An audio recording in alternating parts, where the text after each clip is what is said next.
बंद करो, बंद करो, बंद करो, तानाशाही बंद करो, बंद करो, बंद करो। अगर आप चाहते हो तो इसको आप एक्टिवेट करो, अगर आप नहीं चाहते तो इसे एक्टिवेट मत करो। सरकार हर एक के मोबाइल में क्या खोजबीन करना चाहती है?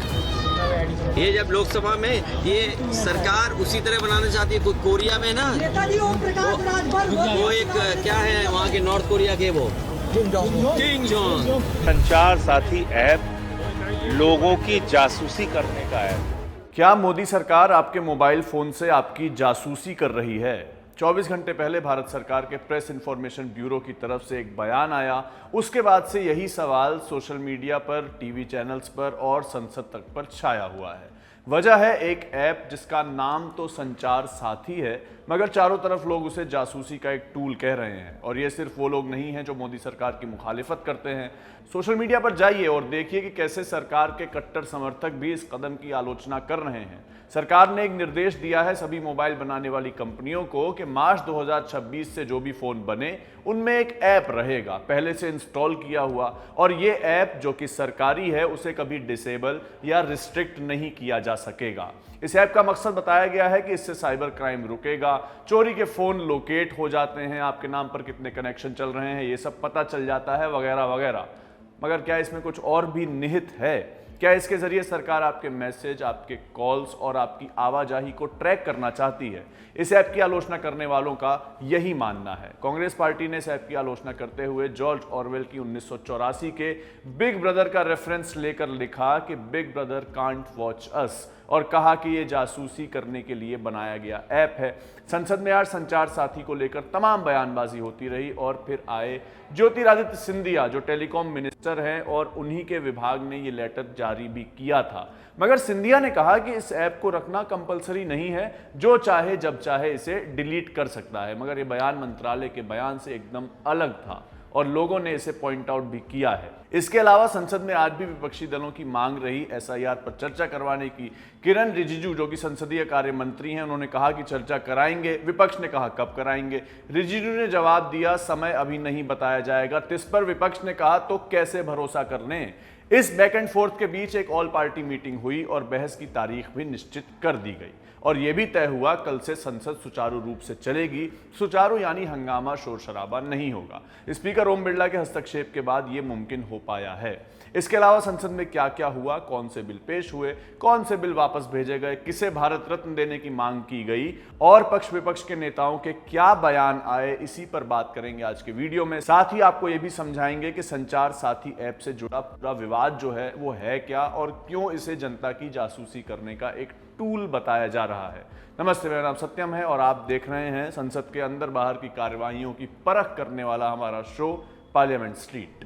1 दिसंबर 2025 की शाम 6:36 प्रेस इंफॉर्मेशन ब्यूरो की ये प्रेस रिलीज जारी हुई। ये रिलीज डिपार्टमेंट ऑफ टेलीकम्युनिकेशन की तरफ से थी। कहा इसमें यह गया कि डिपार्टमेंट ऑफ टेलीकम्युनिकेशन यानी डीओटी ने स्मार्टफोन बनाने वाली कंपनियों को एक निर्देश दिया है कि वे मार्च 2026 से बेचे जाने वाले नए मोबाइल फोन में संचार साथी ऐप को प्री इंस्टॉल करके रखें। डीओटी ने कहा कि मैन्युफैक्चरर्स इस बात को भी सुनिश्चित करें कि ऐप को ना तो डीएक्टिवेट किया जाए और ना ही इस पर किसी तरह की पाबंदियां लगे।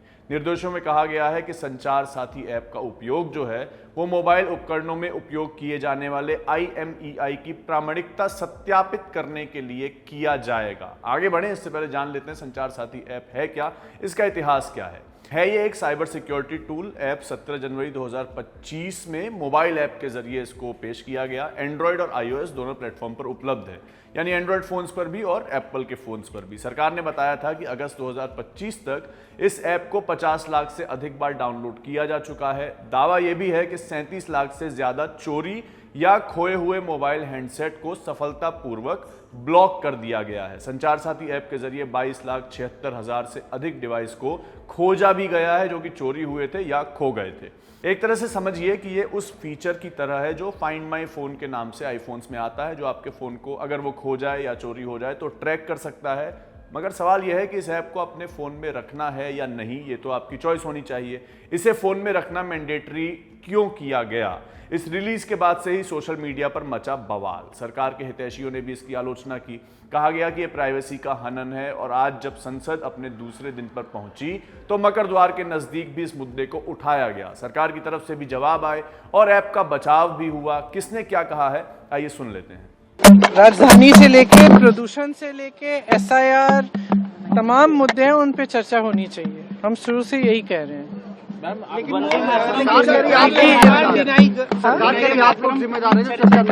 देखिए ये पूरी दुनिया जानती है। हम क्यों जिम्मेदार है कि चर्चा नहीं हो रही है? हम चर्चा मांग रहे हैं। हम तो पिछले सेशन से चर्चा मांग रहे हैं। ये करने के लिए राजी नहीं है किसी भी चीज पे। ऐसे थोड़ी चलता है सदन। सदन तो लोकतंत्र का मंदिर है। लोकतंत्र का मतलब क्या है कि सारी आवाजें आए, उठे, सब सुने, अलग अलग आवाजें, अलग अलग विचारधारा, बातचीत करें, चर्चा करें और फिर आगे बढ़े। लेकिन ये लोग तो किसी बात पे चर्चा नहीं करना चाहते, तो कैसे चलेगा सदन? तो हम क्या मौन रहें? आप लिस्ट बदल रहे हो, सारी वोटर लिस्ट बदल रहे हो, तमाम लाखों लोगों को काट रहे हो लिस्टों पे से, वोट चोरी हो रही है, तमाम इश्यूज हैं। बीएलओ के सुसाइड, अब प्रदूषण इतना खराब है दिल्ली में, प्रधानमंत्री जी कह रहे हैं मौसम अच्छा है, तो क्या हम चुप रहें? हम किसी भी बात पे न बोलें? कैसे हो सकता है ये? देखिए, अभी इन लोगों को जो बिहार की जनता ने जो राजनीतिक कोड़े मारे हैं, उससे अभी इन लोगों को समझ में नहीं आ रहा है कि बोलना क्या है, मुद्दा क्या उठाना है। इनकी स्थिति बीमार की तरह हो गई है।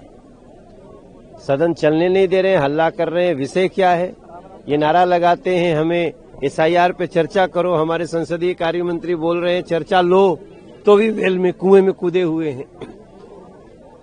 इस देश का संचार सिस्टम इस समय बेस्ट से बेस्ट चल रहा है, मगर हम इसमें और भी समृद्धि ला करके इस देश के संचार व्यवस्था को ठीक करेंगे। बाकी इन लोगों का जो रवैया है वो जरा भी देश में काम होने देने लायक वाला नहीं है और इसको देश की जनता देख रही है। सर, लेकिन ऑपोजिशन कह रहा है मनमानी कर रहे हैं, जिस इशू पे हम चाह रहे हैं उस पर जो है ये लोग प्रोटेस्ट नहीं कर रहे। अभी थोड़ी देर पहले किरण रिजिजू जी ने बयान दिया कि हम हर मुद्दे पे तैयार है बहस करने के लिए। आपको क्या दिक्कत है? जाओ अपनी जगह पे जाकर के बात करो। 2 बजे अभी संसद फिर से शुरू होगी। अगर जरा भी लोकतंत्र के प्रति जरा भी 2% भी अगर इनके मन में जगह है तो 2 बजे आकर के बताएं कि किस पे चर्चा करना चाहते हैं। संसद हमारी 19 दिसंबर तक चलेगी। कुछ चर्चा आज हो जाएगी, कुछ चर्चा परसों हो जाएगी, कुछ चर्चा उसके बाद हो जाएगी। तो चर्चा होती है, सदन में ही चर्चा की बात कर रहे हैं, लेकिन ये सिर्फ हल्ला करते हैं। मैं बहुत धन्यवाद देता हूं किरण रिजिजू सरकार, संसदीय कार्य मंत्री का और लोकसभा अध्यक्ष जी का, कि वो दोनों इस बात पे हैं कि आइए चर्चा करिए, मगर ये चर्चा से भाग रहे हैं। ये सब हो ही रहा था कि एक बयान ज्योतिरादित्य सिंधिया का भी आया। सिंधिया भारत सरकार के टेलीकॉम मिनिस्टर हैं। एक्स पर उन्होंने लिखा, देश के हर नागरिक की डिजिटल सुरक्षा हमारी सर्वोच्च प्राथमिकता है। संचार साथी ऐप का उद्देश्य है कि प्रत्येक व्यक्ति अपनी निजता की रक्षा कर सके और ऑनलाइन ठगी से सुरक्षित रह सके। यह एक पूरी तरह स्वैच्छिक और लोकतांत्रिक व्यवस्था है। यूजर चाहें तो ऐप को सक्रिय कर इसके लाभ ले सकते हैं और ना चाहें तो वे किसी भी समय इसे अपने फोन से आसानी से डिलीट कर सकते हैं। सिंधिया का पूरा बयान वीडियो पर आपको सुनाते हैं। जब विपक्ष के पास कोई मुद्दा नहीं होता और विपक्ष मुद्दा ढूंढना चाहता है तो विपक्ष की मदद हम नहीं कर सकते। हमारी जिम्मेदारी है उपभोक्ताओं की मदद करने की, हमारी जिम्मेदारी है उपभोक्ताओं की सुरक्षा देखने के लिए। क्या है संचार साथी? संचार साथी एक ऐप है और एक पोर्टल है जिसके आधार पर हर एक उपभोक्ता अपनी सुरक्षा अपने हाथों से कर पाता है। ये जन भागीदारी का एक कदम है। इसमें लोगों को ऑब्जेक्शन नहीं, लोगों को स्वागत करना चाहिए। इसके आधार पर जब आप मोबाइल फोन खरीदते हो, उसके आधार पर IMEI नंबर फेक है, कि जेन्युइन है, उसका रिकग्निशन आप संचार साथी ऐप के आधार पर कर सकते हो। आज तक संचार साथी पोर्टल के 20 करोड़ डाउनलोड हुए, ऐप के 1.5 करोड़ से ज्यादा डाउनलोड हुए। और ये सफल क्यों है? ये सफल इसलिए है क्योंकि देश का हर नागरिक इस अभियान का साथी बनना चाहता है कि वो स्वयं जन भागीदारी के आधार पर अपनी सुरक्षा नियमित रूप से कर पाए। एक मिनट। आज तक करीब 1.25 crore mobile connections, fraudulent mobile connections इस जन भागीदारी के आधार पे ही डिस्कनेक्ट हुए। करीब 20 लाख फोन जो चोरी हुए थे उनको ट्रेस किया गया है। 7.5 लाख फोन जो चोरी हुए थे उनको वापस उपभोक्ता के हाथ पे पहुंच चुका है। करीब 21 लाख फोन उपभोक्ताओं के रिकग्निशन और रिपोर्टिंग के आधार पे ही डिस्कनेक्ट हुए हैं। तो एक तरफ जहां दूर संचार के आधार पर देश का एक नागरिक कनेक्ट हो रहा है, वहीं दूर संचार के आधार पर कई ऐसी शक्तियां भी हैं जो इस दूर संचार की सुविधा का दुरुपयोग करके लोगों के ऊपर फ्रॉड कर रही हैं, लोगों का पैसा ले जा रही हैं, लोगों के फोन्स चोरी कर रहे हैं। और उसकी सुरक्षा में जनता की भागीदारी हो, इसके आधार पर संचार साथी ऐप का नियम हमने बनाया है। अब एक मिनट, इसके आधार पर ना कोई स्नूपिंग है, ना कोई कॉल मॉनिटरिंग है। अगर आप चाहते हो तो इसको आप एक्टिवेट करो, अगर आप नहीं चाहते तो इसे एक्टिवेट मत करो। सुनिए ना, अगर आप इसको अपने फोन पे रखना चाहते हो तो रखो, अगर आप इसको डिलीट करना चाहते हो तो डिलीट करो। जिस तरीके से, उदाहरण के तौर पे, आपके फोन पे जब आप फोन खरीदते हो तो उस पे कई ऐप्स आ जाती हैं, जैसे गूगल मैप्स भी आ जाता है। अब आपको गूगल मैप इस्तेमाल नहीं करना है तो आप डिलीट कर लो। अगर आपको संचार साथी इस्तेमाल नहीं करना है तो डिलीट कर दो। इसका मतलब ये ऑप्शनल है सर। ऑब्वियसली डिलीट कर सकते हो आप, कोई प्रॉब्लम नहीं है। तो बात का बतंगड़, एक मिनट, वही तो हर भ्रम को मैं तोड़ने की कोशिश कर रहा हूँ। ये कस्टमर प्रोटेक्शन की बात है और हर भ्रम को मैं तोड़ने की कोशिश कर रहा हूं। आपको डिलीट करना है तो आप डिलीट कर दोगे, आप, कोई मैंडेटरी नहीं है। आप अगर रजिस्टर नहीं करना चाहते हो, मतलब कि उदाहरण के तौर पे इस ऐप का उपयोग नहीं करना चाहते हो, तो रजिस्टर मत करो, वो डोरमेंट रहेगा। डिलीट करना है तो डिलीट कर लो। पर क्या हो, एक मिनट, पर हर व्यक्ति को देश में नहीं मालूम कि मुझे फ्रॉड से प्रोटेक्ट करने के लिए, मुझे चोरी से प्रोटेक्ट करने के लिए ये ऐप है। तो हर व्यक्ति तक ये ऐप पहुंचाना हमारी जिम्मेदारी है। अगर आपको डिलीट करना है तो डिलीट कर दो, नहीं इस्तेमाल करना है तो रजिस्टर मत करो। जब आप रजिस्टर करोगे तभी तो एक्टिव होगा, रजिस्टर नहीं करोगे तो इनएक्टिव होगा। इसका मतलब संचार साथी ऐप हम डिलीट कर सकते हैं अपने फोन में? बिल्कुल डिलीट कर सकते हो आप। सिर्फ इनबिल्ट ऑप्शन है, उसे आप डिलीट कर। आप उसको जिस तरीके से अपने फोन पे दूसरे ऐप को दबाओगे और कहोगे डिलीट, वैसे इसको भी दबा सकते हो और कह सकते हो डिलीट। चलिए, संचार साथी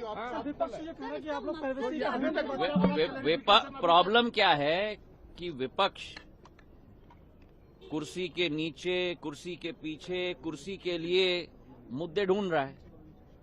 अब सभी भ्रमों को दूर करना सरकार की जिम्मेदारी है और सारे मुद्दे मैंने आपके समक्ष रख दिए कि आज तक पिछले 2 वर्षों में संचार साथी पोर्टल और संचार साथी ऐप के आधार पर कितनी सुविधा जनता को मिली है, कितना पैसा जनता का बचा है। और ये भी आंकड़े आपके सामने रख दूं, एक साल में 2024 में अकेले हमारे देश के अंदर 22,800 करोड़ रुपए के फ्रॉड हुए हैं। तो एक तरफ विपक्ष चिल्ला रहा है कि आप फ्रॉड कैसे रोकेंगे, दूसरी तरफ अगर संचार साथी का ऐप हमने आम नागरिक को दे दिया तो कह रहे हैं पेगासस। तो करो तो मरो, न करो तो मरो। तो जो लोग सत्य नहीं देखना चाहते हैं उन लोगों को हम सत्य नहीं दिखा सकते। जो लोग सुविधा इस्तेमाल करना चाहते हैं वो करें, जो नहीं करना चाहते हैं और डिलीट करना चाहते हैं वो डिलीट करें। प्रॉब्लम क्या है? अब ज्योतिरादित्य सिंधिया ने ये तो कह दिया कि इस ऐप को डाउनलोड करना मैंडेटरी नहीं है, आप चाहें तो डिलीट कर सकते हैं, मगर कल जो प्रेस रिलीज आई थी उसका पॉइंट नंबर 7 का पार्ट नंबर बी इस दावे को गलत साबित करता है। इस बीच एप्पल ने कह दिया है कि भारत सरकार की इस मांग को वो नहीं मानेगा, संचार साथी ऐप अपने फोन्स में नहीं रखेगा। ऐसे में देखना यह है कि सरकार अपने फैसले को वापस लेगी या 3 महीने बाद कंपनियां जब आपको मोबाइल फोन्स बेचेंगी तो इसमें यह ऐप प्री इंस्टॉल्ड रहेगा या नहीं। तो ये तो बात हुई संसद के बाहर की। अंदर क्या हुआ, आइए अब इसकी बात कर लेते। लोकसभा में जब आज सदन की कार्यवाही शुरू हुई तो हाल कल जैसा ही रहा। विपक्षी पार्टियों ने एसआईआर पर चर्चा करने की मांग को लेकर नारेबाजी की और मांग की कि एसआईआर के साथ साथ चुनाव सुधारों पर भी चर्चा हो। मगर शोर शराबे के बीच लोकसभा के स्पीकर ओम बिरला ने कहा कि संसद को लेकर जिस तरह की भाषा का प्रयोग सदस्य बाहर भी कर रहे हैं देश देख रहा है। दुनिया का सबसे बड़ा लोकतंत्र जो दुनिया का मार्गदर्शन करता है, हमारा आचरण भी संसद की मर्यादा के अनुरूप हो। विपक्षी सदस्यों ने एसआईआर के मुद्दे पर संसद भवन परिसर में प्रोटेस्ट किया। विपक्षी सदस्यों के इस प्रोटेस्ट में कांग्रेस संसदीय दल की प्रमुख सोनिया गांधी, महासचिव प्रियंका गांधी, राज्यसभा में विपक्ष के नेता मल्लिकार्जुन खड़गे और उसके साथ लोकसभा में नेता विपक्ष राहुल गांधी भी इसमें शामिल रहे। इसके बाद लोकसभा की कार्यवाही 2 बजे फिर शुरू हुई। दिलीप सैकिया आसन पर आए मगर नारेबाजी होती रही और एसआईआर चुनाव सुधारों पर चर्चा की मांग भी होती रही। लोकसभा की कार्यवाही इसके बाद कल सुबह यानी 3 दिसंबर 11 बजे तक के लिए स्थगित कर दी गई। इधर राज्यसभा में नेता प्रतिपक्ष मल्लिकार्जुन खड़गे ने नवनिर्वाचित चेयरमैन सीपी राधाकृष्णन से कहा, कल जो बात कही थी उसको रिपीट किया। कहा कि नोटिस देने वाले सदस्यों के नाम भी नहीं पढ़ते, सब्जेक्ट भी नहीं पढ़ते, ये अच्छा नहीं है। खड़गे ने कहा कि ये आज आपका पहला कार्य दिवस है, आप बस नड्डा साहब की ओर देखते हैं, इधर भी देख लिया कीजिए। क्या क्या बोले मल्लिकार्जुन खड़गे, आइए सुनते हैं। आज हमने जो नोटिस दी है रूल 267 में, उसका उद्देश्य क्या है, सब्जेक्ट क्या है और कौन कौन हमारे सदस्य नोटिस दिए हैं उनका नाम, सब्जेक्ट ये बताना चाहिए। ये परंपरा रही है। जैसा कि निचले हाउस में एडजर्नमेंट मोशन जब देते हैं तब भी ऐसा ही वहां पर किया जाता है और यहाँ पर भी किया जाता था। लेकिन सडनली जो सदस्य अपना नाम दिए हैं, अपने नाम से नोटिस दिए हैं, उनका नाम भी नहीं पढ़ते, सब्जेक्ट भी नहीं पढ़ते, ये अच्छा नहीं। और आप साहब, मैं आपका I don't want to embrace you because you have today is the first day of working. See, you try to see everywhere. The earlier they used to see one side, only Nadda sahab. Now, sir, you are seeing only this table down. खड़गे का जवाब सरकार की तरफ से भी आया, JP Nadda का बयान भी आया और किरण रिजिजू का भी आया। क्या कहा दोनों ने, आइए सुनते हैं। ऑपोजिशन ये जो इशू ढूंढ करके लाने का आवश्यकता नहीं है। विंटर सेशन पार्लियामेंट में बिजनेस तय किया गया है, बहुत सारा मुद्दे हैं और कई मुद्दे जो अपोजिशन ने भी उठाया है उस पर हम बातचीत करके आगे क्या करना है इसमें विचार करेंगे। नए नए मुद्दे ढूंढ करके पार्लियामेंट को डिस्टर्ब करने के लिए बहाना बनाने का कोई आवश्यकता नहीं है। हर मुद्दे अपने जगह में इम्पोर्टेंट है, लेकिन मुद्दे को आप हथियार बना करके पार्लियामेंट को स्टॉल करेंगे, ये तो ठीक नहीं है।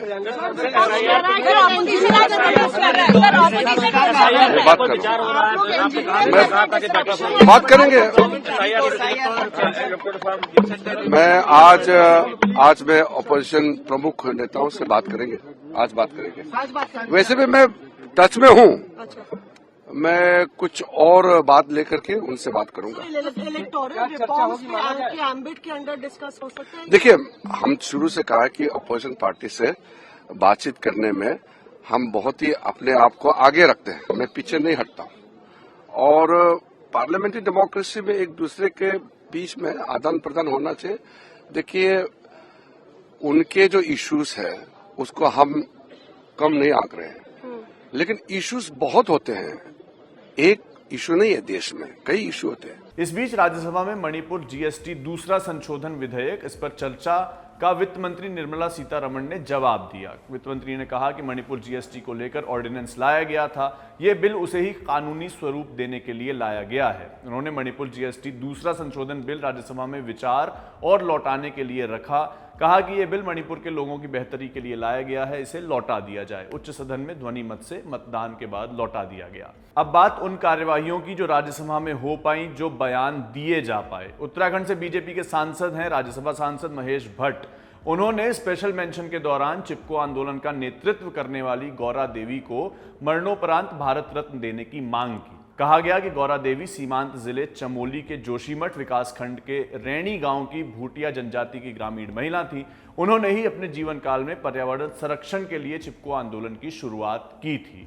दिन भर हंगामा चला और इसके बीच लोकसभा स्पीकर ओम बिरला ने बुलाई एक ऑल पार्टी मीटिंग। दोनों सदनों की कार्यवाही कल तक स्थगित होने के बाद आया एक सुख संदेश आया कि कल से संसद सुचारू रूप से चलाई जाएगी, इसकी कोशिश रहेगी।